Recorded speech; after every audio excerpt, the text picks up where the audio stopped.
Ces derniers temps, il a beaucoup été question de Papy Ronchon, l'homme qui préside le grand pays de l'autre côté de l'Atlantique, le plus grand pays là-bas. Mais il semblerait également que soit sous les feux de la rampe sa tendre moitié, une dame qui a été mannequin d'abord, et puis nous dit l'histoire officielle, après l'un de ses défilés de mode sur l'un des podiums du pays de l'oncle Sam, cette dame mannequin aurait trouvé l'amour sur une piste de danse d'un after endiablé en la personne de son mari actuel. Ça, c'est l'histoire qui est communément acceptée. Mais ces derniers temps, il y a des gens qui prétendent que les choses ne se sont pas passées tout à fait ainsi. Et voilà que ça tombe mal parce que cette dame sort un film, une sorte de film documentaire sur elle, pour tenter de la rendre plus humaine, d'humaniser un peu elle et son mari, qui est actuellement sous le feu de la critique, mais il semblerait que le timing soit très mauvais pour la sortie de ce film, qui arrive au moment où il y a des troubles importants au pays de l'oncle Sam, et que son mari est la cible de critiques, mais également, semble-t-il, parce que ce film documentaire susciterait en lui-même beaucoup de critiques. Il ne semblerait pas à la hauteur de ce qui était annoncé. Et donc, à cette occasion, des journalistes ont un peu fouillé dans la vie de cette dame, et l'un d'eux prétend que cette dame aurait été bien plus au courant que ce qu'elle prétend des liens entre son mari et un certain Jeffrey. Un certain Jeffrey qui, vous le savez, dans sa cellule se serait donné la mort. Un certain Jeffrey qui avait une île sur laquelle venaient des gens importants, mais aussi des jeunes filles beaucoup trop jeunes, si vous voyez ce que je veux dire. Eh bien donc son mari se trouverait mêlé à cette affaire. Elle a toujours joué celle qui n'en savait pas grand-chose, l'innocente aux mains pleines si vous voulez. Mais selon un journaliste, il semblerait que si cette dame a rencontré son mari actuel, ce n'est pas par un pur hasard sur une piste de danse, mais ils se seraient rencontrés grâce à Monsieur Jeffrey. Et le journaliste avance même que cette dame aurait plus ou moins travaillé pour ce monsieur Jeffrey. Alors bien sûr, cette dame n'est pas du tout contente, elle nie bien sûr tout en bloc, elle dit c'est n'importe quoi, et d'ailleurs, si c'est comme ça, je vais vous traîner devant le tribunal. Et le journaliste dit, je n'attends que ça, puisque si vous le faites, vous serez obligé de tout sortir, de sortir toute l'histoire, et moi je suis sûr de mes billes. Voilà où on en est. Il semblerait donc que ça prenne un très mauvais tournant pour cette dame. Alors, bien sûr, on espère que cette dame n'a rien fait de mal et puis que les choses iront bien pour elle, mais malgré tout, j'aimerais interroger les cartes à son sujet. Au sujet de Mémé Gnagna. Pour ne pas la nommer, j'interroge le tarot de Marseille.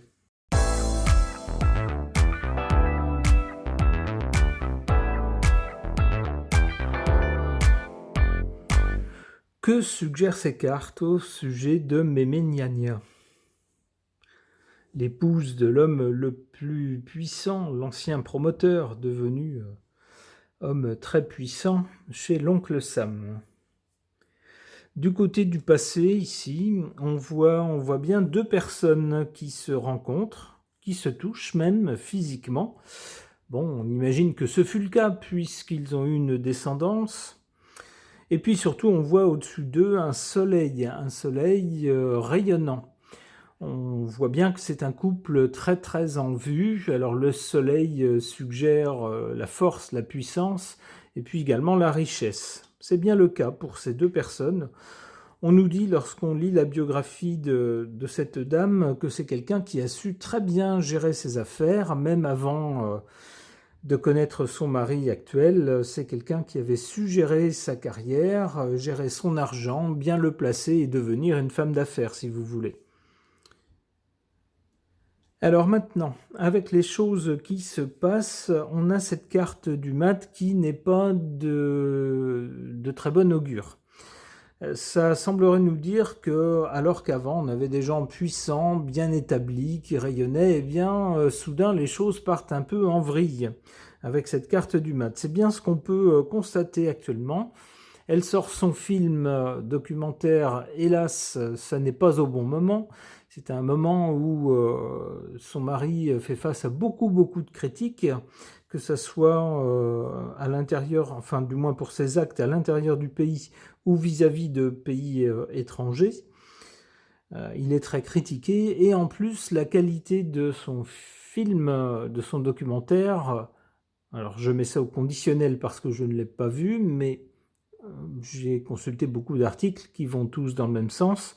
La qualité serait pas très bonne, pour le dire gentiment.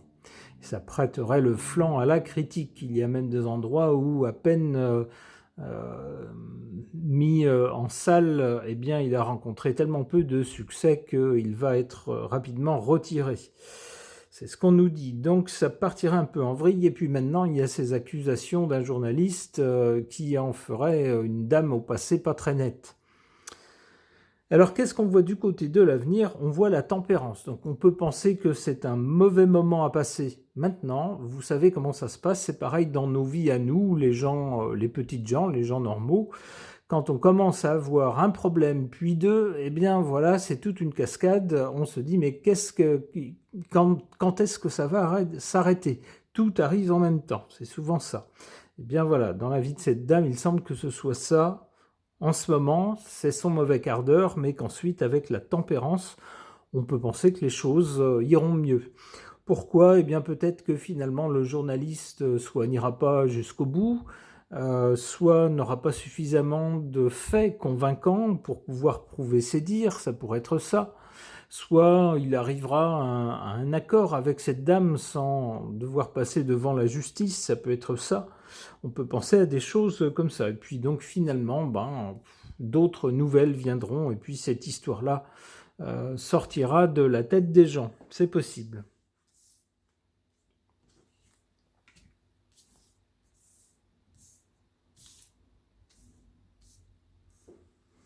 Et puis peut-être aussi que finalement, les gens se diront on s'en fout, qu'ils se soient rencontrés sur une piste de danse ou sur une île pas forcément très bien fréquentée, ou à bord, ça serait semble-t-il le cas, ça serait une rencontre qui aurait été, si on écoute le journaliste, ça serait une rencontre qui aurait été arrangée plus ou moins entre ces deux-là, entre cette dame qui aurait travaillé pour le monsieur Geoffrey, cette dame-là, et puis le promoteur immobilier qui lui cherchait de la compagnie. Eh bien, le Geoffrey lui aurait trouvé cette compagnie-là. Il se serait donc trouvé lors d'une rencontre dans un jet. Eh bien, peut-être que finalement, on va se dire, on s'en fout. Vrai ou pas vrai, finalement, c'est ce que suggère cette carte de la tempérance, des angles qui s'arrondissent.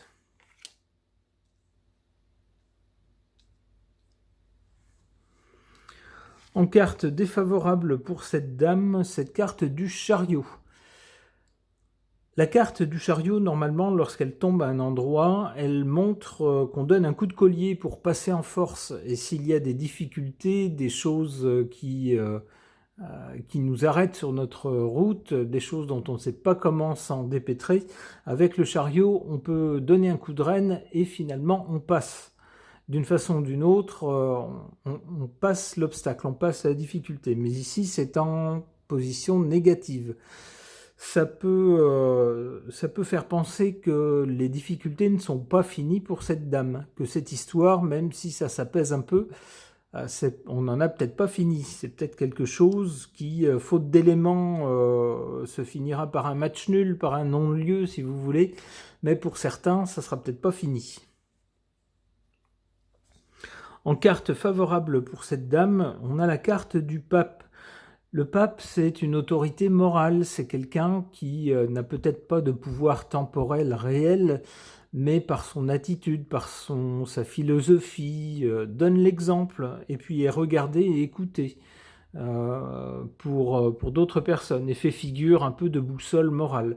Alors pour cette dame, on peut dire que c'est quelqu'un qui est un sacré atout pour son mari.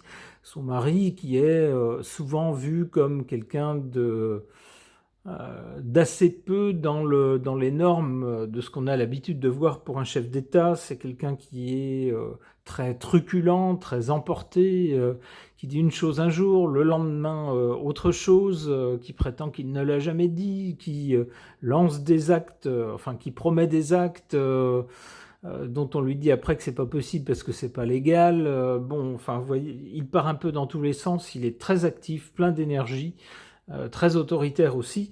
Et cette dame semble faire son contrepoids, elle est toujours là, mais toujours très élégante, très posée. Elle semble avoir son caractère malgré tout, mais pour autant, c'est plutôt, par rapport à son mari, quelqu'un qui semble l'adoucir, qui semble polir un peu son image, en donner une image plus classe, plus dans la norme de ce qu'on attend de personnes ayant ce poste ou ce niveau social. C'est donc un élément positif, en tout cas pour son mari. Bon, et bien avec la carte de l'étoile, pour cette dame, on peut se dire que, a priori, elle ne devrait pas trop avoir à s'en faire. L'étoile est là pour protéger, pour alléger ce qui pourrait l'alourdir, pour dire finalement, c'est pas grave, ça va passer, t'as pas à t'en faire, t'es protégé. Bon, eh bien, c'est parfait, tant mieux pour elle. Concernant cette jolie dame, c'est l'occasion d'interroger un nouvel oracle, mon nouvel oracle, l'oracle de la peinture. Alors, un petit mot au sujet de cet oracle, qui est une sorte d'hommage à la peinture en général, à différents grands peintres qui ont jalonné l'histoire. Certaines peintures sont en quelque sorte tombées dans le domaine public maintenant et on peut les reproduire sans sans qu'on enfreigne la loi. Mais pour d'autres peintures, certaines peintures sont dans les mains de collectionneurs classiques ou font partie de collections privées. Et donc, on ne peut pas reproduire ces œuvres. Il faut donc, dans ce cas-là, lorsqu'on veut parler d'une peinture ou montrer une peinture, on ne peut pas la reproduire. Et j'ai demandé dans ce cas-là, pour certaines œuvres, à une intelligence artificielle de faire quelque chose d'approchant dans le style et dans la composition, pour qu'on ait un peu une idée du tableau original. Alors voilà, donc interrogeons cet oracle de la peinture au sujet de cette dame de Méméniania, pour voir ce que ces cartes peuvent nous en dire.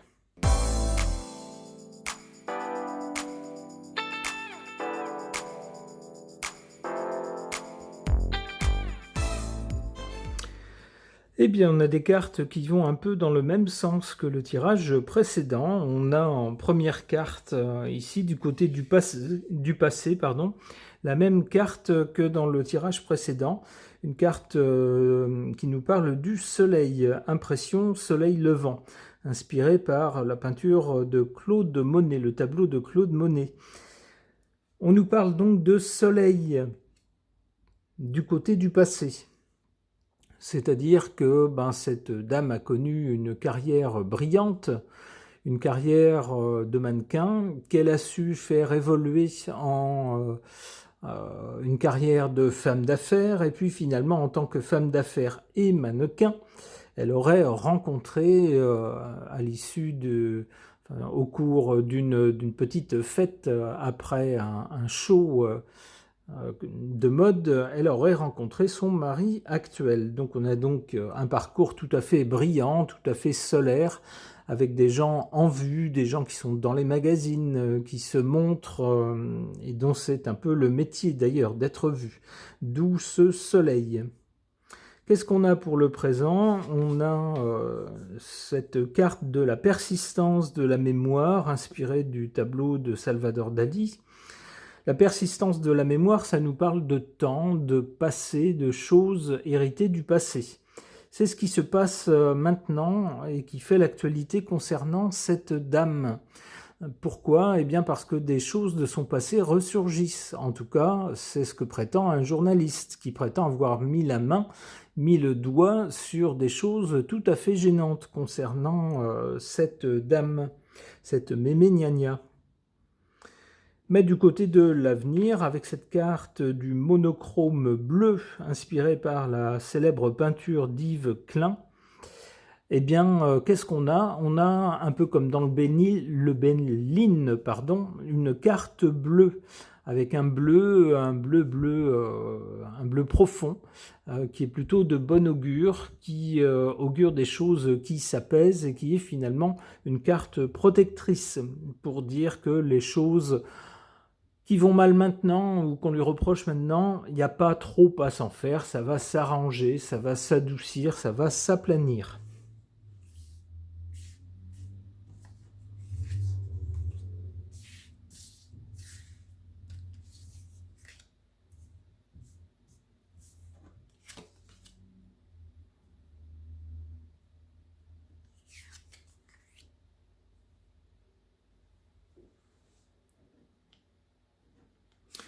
En carte défavorable pour cette dame, on a cette carte de Circé Invidiosa, inspirée par le tableau de John William Waterhouse, alors qui nous montre une femme presque un peu une sorcière, si vous voulez.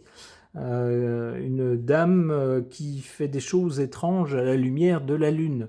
On y verrait donc un peu une femme un peu inquiétante, un peu maléfique. Alors ça pourrait représenter tous les ragots, toutes les rumeurs qu'il y a au sujet de cette dame. Forcément, lorsqu'on est quelqu'un de proche du pouvoir, mais également quelqu'un qui a brillamment réussi dans la vie, on fait toujours l'objet de critiques. Certaines personnes connaissent toujours votre vie mieux que vous-même et sont sûrs et certains que vous avez fait ceci ou dit cela ou été avec telle personne, et font circuler tout un tas de ragots. Et souvent, ce sont des choses pas très agréables. C'est ce que je verrais dans cette carte de certaines personnes qui la voient comme une intrigante, une personne qui est là pour l'argent uniquement, une carriériste. Voilà, vous voyez, ce genre de choses pas très gentilles. À l'inverse, en carte favorable, cette carte de la danseuse verte inspirée par le tableau d'Edgar Degas qui nous montre une image de la grâce, de la beauté, de l'élégance. Et c'est souvent comme ça que cette dame est perçue par rapport à d'autres épouses, d'autres chefs d'État. Bien, il faut bien reconnaître que cette dame, cette Mémé Gnagna, est souvent sous son meilleur jour. C'est une dame très jolie, toujours très bien habillée, dans un style qui lui convient bien, parfois avec une pointe d'originalité, mais jamais excentrique, avec toujours un style parfait. Et c'est un atout, on peut l'ajouter, c'est un atout pour son mari, bien sûr.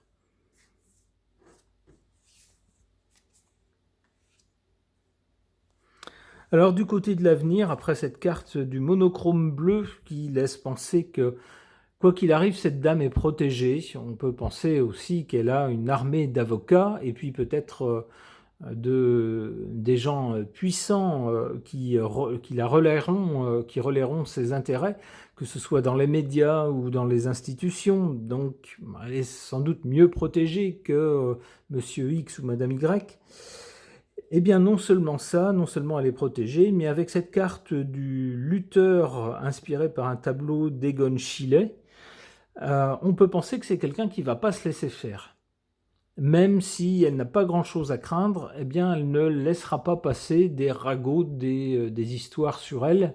Si elle estime à tort ou à raison, je n'en sais rien bien sûr, que les choses sont fausses, eh bien on peut penser qu'elle va se battre et se défendre.